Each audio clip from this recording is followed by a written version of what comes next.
Good morning. I'm Representative Dan Hawkins, representative of the 100th District and also the Majority Leader of the House of Representatives. Today we're going to start a series of videos on Medicaid and Medicaid expansion. Medicaid expansion is getting a lot of play out in the media today, so it's time for us to actually help our listeners understand exactly what Medicaid expansion means. Most people believe that Medicaid expansion it refers to the number of people who are going to be expanded in the frail and elderly or possibly disabled people, those type of people. That's what they think of, long-term care folks, people that are actually in nursing homes. When in fact, those populations are all currently covered under our Medicaid system.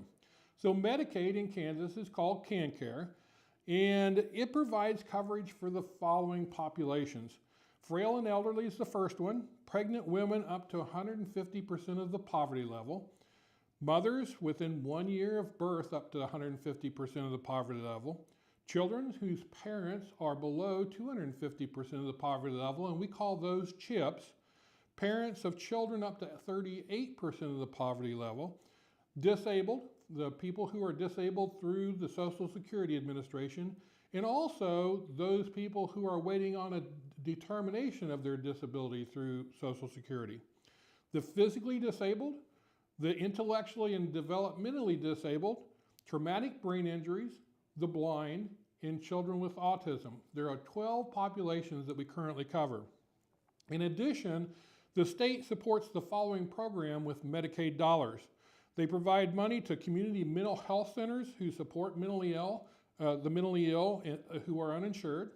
They also support and compensate hospitals who treat the uninsured. We call that DSH, D-S-H, or disproportionate share. Those are payments to hospitals to help them be compensated for the uninsured that they're serving. And then thirdly, safety net clinics. We call them FQHCs, but that is an acronym for federally qualified health centers. We provide Medicaid dollars to help them out as well. Medicaid expansion is the expansion of a new population in the Medicaid system. Medicaid expansion was a part of Obamacare. Most people don't realize that it was actually contained within the Obamacare legislation on the federal level. It was actually the centerpiece of Obama's legacy. This expansion population is made up of able-bodied adults. I call them mobile adults. They're adults age 19 to age 64, predominantly able-bodied working adults and predominantly single adults. Most of them are childless. There are a few families in there, but most of them are considered childless.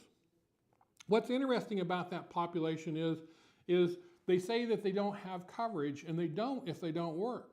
If an able-bodied adult will work 31 hours per week at a minimum wage job, so receiving minimum wages at 31 hours a week, that will put them above the federal poverty level and allow them to go on Obamacare or the ACA.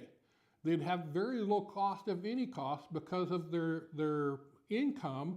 They would receive that virtually free. So to say that they wouldn't get coverage is just absolutely wrong. In addition, of that Medicaid expansion population, that 19 to 64, over 30% of those individuals are currently covered under other care, whether it be group insurance or individual insurance.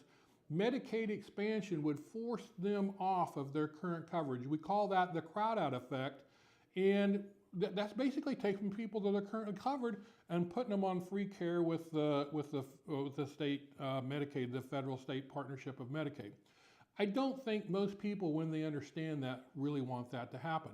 So this is our first segment on Medicaid expansion. We'll be doing several more. Stay tuned as we do those. Thank you.